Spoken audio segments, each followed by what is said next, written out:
Datang seorang jamaah menemui saya, Ustadz Somad, saya kena penyakit insomnia, gak bisa tidur malam. Jam 2 malam mata saya masih berkedip-kedip. Bismika Allahumma ahya wa amut, gak mempan. Sebabnya apa Pak? Sebabnya saya beli tanah.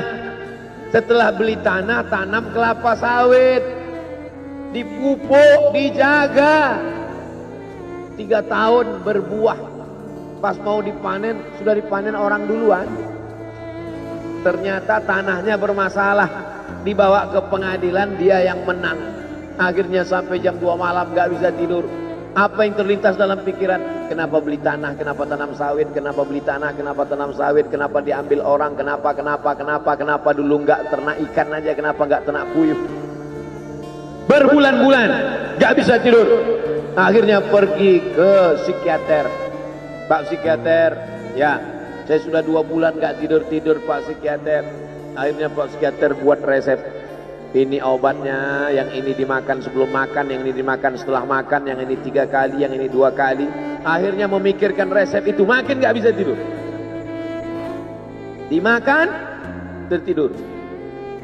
Dosisnya habis, terbangun. Kenapa beli tanah, kenapa tanam? Setelah dimakan, muncul masalah baru. Terlalu banyak makan obat, terjadi kekacauan tubuh. Akhirnya kena buah pinggang, muncul masalah baru. Sampai akhirnya saya ketemu MP3 Ustadz. Saya dengarkan sebelum tidur malam. Begitu saya dengar, saya tertidur. Makanya saya tidak marah kalau ada jamaah tertidur. Itu menunjukkan jiwanya tenang. Karena dia tidak kena penyakit insomnia. Orang Amerika, orang Eropa, mobilnya mewah, apartemennya cantik, rumahnya megah, duitnya banyak, dolarnya bejibun, gak bisa tidur karena masalah hidup dunia. Kita naik angkot kelewatan gang. Itu menunjukkan apa? Di mana letak ketenangan itu? Huwallazi anzala sakinata fi qulubil mu'minin. Dia yang menurunkan ketenangan ke dalam hati orang yang beriman. Oleh sebab itu maka iman ini mesti disiram dengan ilmu. Majelis ilmu adalah majelis zikir. Majelis ilmu adalah majelis turunnya rahmat dan barakah. Majtama'a qaumun fi baitin min buyutillah. Sekelompok orang berkumpul di rumah Allah, yatsluna kitab Allah, membaca ayat-ayat Allah, wa yatadarasunahu fima bainahum, mengkaji isinya. Nazalat alaihimus sakinah, turun ketenangan. Wasyat bihimur rahmah, turun rahmat kasih sayang Allah. Haffat bihimul malaikah, dikelilingi oleh para malaikat. Wa dzakarahumullahu fi man indah, dibanggakan Allah Ta'ala dengan para malaikat. Tadi malam ketemu dengan murid dari Syekh Muhammad Yasin bin Isa Al-Fadani di Zawiyah Raudhah. Ketemu, cium tangan, barokah, zikir, sholawat, tenang jiwa. Lalu kemudian subuh ini ketemu dengan Abah Raud, ketemu dengan para penghafal Quran, ketemu dengan santri-santri, tenang jiwa. Tidak ada yang menenangkan jiwa ini selain daripada majlis zikir, majlis ilmu. Betapa meruginya ayam-ayam mati di lumbung padi. Benih tidak disiram, mati. Benih yang disiram dengan majlis ilmu tumbuh, tapi tidak berbuah. Maka mesti disiram pakai pupuk buah. Datang konsultasi. Ini kenapa tidak berbuah? Kenapa ini tidak berbuah? Karena ternyata dia mesti diamalkan. Sudah dapat ijazahnya, sudah talaqi, sudah halaqah, kenapa enggak berbuah? Belum diamalkan. Paksa-paksakan diri sebelum tidur malam, wudhu dulu, sholat witir. Paksa-paksakan diri bangun malam, tahajud. Paksa-paksakan diri siang, sholat qabliyah, sholat ba'diyah. Paksa-paksakan diri pagi, sholat duha. Paksa-paksakan diri, sholat subuh berjamaah. Barulah dia berbuah. Kalau dia tidak berbuah, dia hanya sekedar pokok kayu, yang hanya membuat sampah saja. Tapi paling tidak tempat orang bernaung di bawah ketika panas. Tapi manfaatnya tidak sesuai karena yang ditunggu itu buahnya. Masa pohon kayu rindang besar tidak berbuah, sementara semangka yang kecil buahnya besar? Oleh sebab itu maka mesti berbuah. Benih disiram, berbatang, berputih, berbuah. Buahnya ranum, cantik dan indah. Begitu dibelah tak bisa dimakan. Kenapa? Ulat semua isinya. Oleh sebab itu mesti dijaga. Benihnya disiram. Apa yang bisa menjaga ini? Diprotek dia. Kenapa apel tidak dimakan ulat? Bukan karena ulat tidak sanggup beli apel, tapi karena disemprot pestisida. Ulat tahu ini ada pestisidanya, maka dia tidak makan. Kita nggak tahu, dimakan. Ikan asin tidak dikerubungi lalat. Tidak ada satupun lalat yang hinggap di ikan asin. Kenapa? Karena lalat tahu ikan asinnya pakai formalin. Manusia nggak tahu. Pintar mana manusia dari lalat? Jangan jawab. Akhirnya orang makan, menumpuklah pestisida dan formalin dalam darah. Apa namanya? CANCER, cancer. Karena dia tidak larut dalam tubuh. Yang lain-lain larut. Makanan-makanan larut menjadi energi, menjadi sampah, dibuang menjadi kotoran. Sama seperti daun, kalau jatuh ke tanah larut menjadi pupuk. Tapi plastik tidak larut, maka plastik sampah bertebaran. Oleh sebab itu maka ini mesti dijaga. Apa yang bisa menjaga buah apel supaya tidak berulat? Jagalah dia dengan ikhlas. Kamu kenapa nggak ke masjid? Saya kalau ke masjid riak, maka saya nggak ke masjid biar ikhlas. Tarkul amal li ajlin nas riak. Kata Imam Fudail bin Iyad, tarkul amal li ajlin nas riak. Tidak jadi beramal karena takut dipuji orang, riak. Wal amal li ajlihim syirik. Beramal karena ingin dipuji orang, syirik. Kenapa kamu nggak pakai sorban? Takut dipuji orang, riak. Pakai saja sorban anak, jangan takut dipuji orang. Pakai sorban, yakinkan dirimu. Baik. Ustaz, kenapa nggak pakai sorban? Ada masanya nanti. Tarkul amal li ajlin nas riya. Tapi beramal, tapi saya nggak tahan Pak Ustaz, dipuji orang. Luruskan, karena pujian pasti akan selalu datang. La'atiyannahum min baini aydihim wa min khalfihim wa an aymanihim wa an syama'ilihim. Datang dari depan, dari belakang, dari kanan, dari kiri, dari dalam. Alladzi yuwaswisu fi sudur, dari dalam, dari depan, dari belakang, dari kanan, dari kiri, dari dalam, dari dua aspek, minal jinnati wan nas, dari yang zahir, dari yang batin, berdatangan dia. La ughwiyannakum, aku akan goda anak cucu Adam. Sampai kapan? Madamat arwahuhum fi ajsadihim, selama roh masih bersemayam dalam jasad, selama masih hidup, dia terus menggoda. Kapan kita berhenti dari godaan ini? Nanti setelah terbaring, terbujur kaku, bahkan sampai mau sakaratul maut pun dia tetap menggoda. Itulah makanya orang berzikir tidak bisa digoda waktu sakaratul maut. Kenapa? Karena la ilaha illallah akan terngiang di telinganya. Subhanallah walhamdulillah wa la ilaha illallah wallahu akbar. Subhanallah walhamdulillah wa la ilaha illallah wallahu akbar. Kalau itu diucapkan sekali, 10 kali, 100 kali, 1000 kali, terngiang dia di telinga kita. Bahkan ketika kita mau tidur malam pun terngiang dia. Bahkan ketika kita mengigau di tengah malam pun itu yang terngiang. Maka saat mau sakaratul maut pun itu juga yang akan datang.